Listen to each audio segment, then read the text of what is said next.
Extra special warning. Our hosts do no research and preparation for these movies. They are just two cynical douchebags. They think just because they have 10 years of bad TV under their belts, they are qualified to review these horrible movies. Hey everybody, Bird and Gutter here. We are here with another Worst Movie on Netflix. And this week's movie is Blood Gnome. Oh, cut me now. A craptastic fucking movie that's on the lines of a Dennis DeVine movie and the video quality of a movie like, let's say, Nightmare Alley. This is what happens when junior high schools decide to make a movie, you know? Well, that's what it looks like. We're not saying it was actually made by junior high people because everybody in it's like 30-something and they're all awful. Is horrible. And like, A1 was like douchebag hero of the movie. Well, we don't even get into him yet. Let's start off with some random fucking drug dealer douche goes to like this drug den, right? To pick up his drugs that he's supposed to sell. And he meets this man-faced woman, right? She gives him said drugs. He sees this box in the corner with fucking glowing fucking light coming out of it and here, meow, meow, meow, meow, meow. Usually when you see it, you should back So the he fuck opens away. it up and there's a fucking thing in there with fucking teeth and fucking tentacles and stuff. And so she gives him the drugs. He fucking dips. Yeah, but okay, like we're explaining it, and you're picturing like, oh, that sounds cool. No, it's not. It's the film quality that like it was shot on a fucking potato vision. Big time. That wasn't even a potato. You're giving that, you know, you're downplaying a potato. It was more like a fucking squash, you know, a rotten squash, you know. But after that happens, it cuts to like, you know, the opening credits where it's a big S&M kind of montage with tiny titties, whips really and chains and people tied up. And I mean, I guess they were like, we'll let that slip because, you know, she's basically got man But there was a lot of titties in this movie. There were good itty bitty titties, but there were some okay sized titties. Okay sized titties? Yeah. Medium sized. We went from grapes to oranges. So the people doing the whole S&M thing in the beginning, you know, they get killed by these invisible fucking things that come out and start fucking biting them and scratching them. They seem to bite and scratch before they actually make contact with said skin, which is kind of weird. But that was later on when you could actually see the blood gnomes. But in the beginning, all you saw was fucking little fucking like, you know, predator images of like... Yeah, it was really... This movie's fucking awful. It's fucking awful. Horrible. I just want to smash his spirit ball over my fucking head. So, the main character, the hero of this story, is this nerdy photographer named Dan. He's a crime scene photographer. It's the best crime scene photographer in the fucking world. We're just going to call him fucking Turd Under the Nose. Because that's the face he made throughout the whole fucking Or Dorky movie. Dan, one of the two. Yeah, he was just like... Yeah, like he way overacted in every fucking scene. He was always... just squinting and... like he was fucking... Yeah, like somebody put a turd under his nose. Exactly.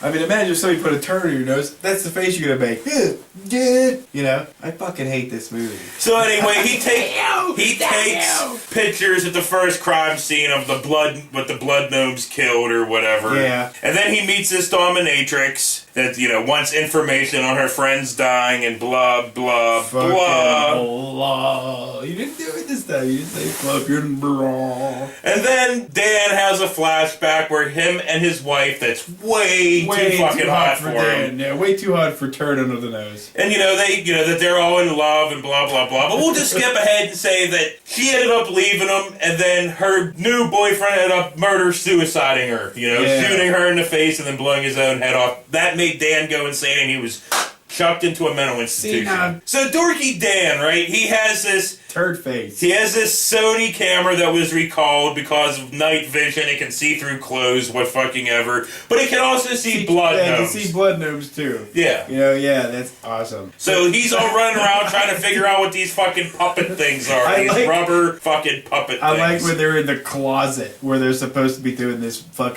scene. But you hear all this murmuring like there's 80 people in said room, but there's only 4 That was a crime scene. A crime scene, right. You know, he's just sitting there taking pictures going... the whole time. But anyway, the man-faced woman goes and finds the drug dealer from the beginning, fucking starts, like, you know, stripping him, ties him up, cuts him a little bit, fucking blood gnome comes up, fucking eats him, blah, blah, fucking blah. Yeah. And we figure out that it bit without contact. Yeah, but the fucking man-faced woman is the keeper of the blood gnomes or something, what fucking ever. Yeah, we didn't really explain anything. And she's friends with Dan's dominatrix, you know, the one that he's starting to hook up with now. Yeah, he has a turd face has a relationship with fucking raspy voice fucking slur words. Because he wants... Go ahead. No, just the way she talked all the time. She's like... You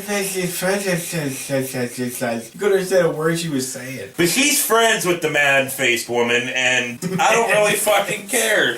Yeah, I don't care at all. And what's great, the first time that the fucking Dan's dominatrix comes over to his apartment, he's all looking for coffee and whatnot. He has no coffee, but he has 2 microwaves stacked on top of each other. Why? Yeah. I don't fucking know. Yeah, I was like, I don't know coffee, but I got 2 mics just in case you throw a couple and fucking breathe in there. Yeah, dude, I don't know what the fuck. I remember one shot they had where they was going through the cupboard, through the coffee and shit, looking at him like, was that even necessary? How long did it take to set up that shot just to get that? So, blah, blah, blah, more S&M, blah, blah, blah, more whips and chains, blah, blah, blah, more titties, blah, blah, blah, more S&M, blah, blah, blah, more whips and chains, blah, blah, blah, blood gnomes, blah, blah, blah, titty, blah, blah, blah, blood gnome, blah, blah, blah, whips and chains, blah, blah, blah, tying up, blah, blah, blah. Can we just stop now? And then so they figure out that blood sport, you know, like where... What? Like Van Damme? No, where couples cut themselves, you know, blood, you know, make themselves bleed for S&M type purposes. That's what makes the blood gnomes come out. Oh, okay. So this one cop shows up at the man-faced woman's place. She all fucking gets them, ties them up. Blood gnomes kill them. The blood gnomes, which are now smart enough to frame Dan for his murder by taking a knife and putting it in Dan's hand and putting the cop's severed head on a chair. But they didn't physically do it. They did it through the ninja invisibility type thing. Yeah. Yeah.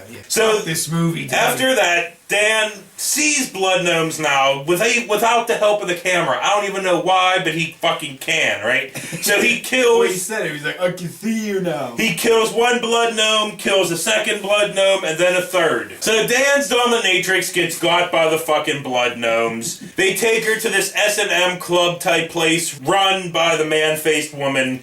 My man face is about to melt the fuck off. And during this scene inside the S&M club, there is a special guest star of Julie Strain. And you people out there are fans of bad movies know who Julie Strain is, you know. The 6-foot-tall Amazonian woman with the big massive knockers. Love it. Who don't like that? But anyway, the blood gnomes come out and kill everybody inside the S&M club. The fucking man-faced woman has Dan's dom fucking tied up to a chair, has Dan tied up to a fucking chair, blah, blah, fucking blah. Blood gnomes come out, fucking something happens, and there's an awful, awful fight scene between Dan and the fucking man-faced woman. Dan slams the man-faced woman through a fucking table. She gets up. Goldberger. Yeah, she gets up, goes over to Dan. Dan fucking slams her head off the box or something. The mother gnome, which was inside the box, was this mother gnome with these fucking tentacles, fucking grabs her, eats her, and then it all quiets down. So Dan and his dom are all sitting there fucking holding each other and loving each other, and then they look in the box,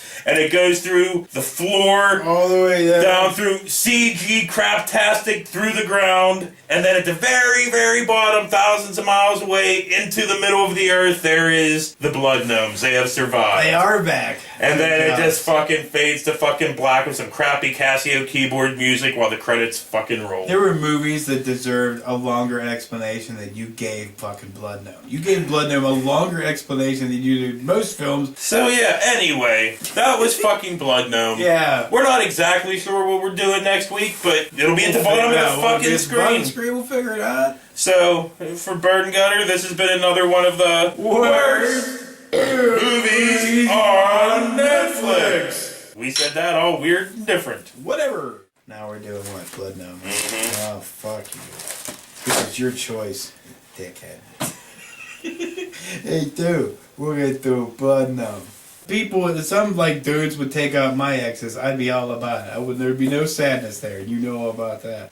Don't put that on it. That's terrible.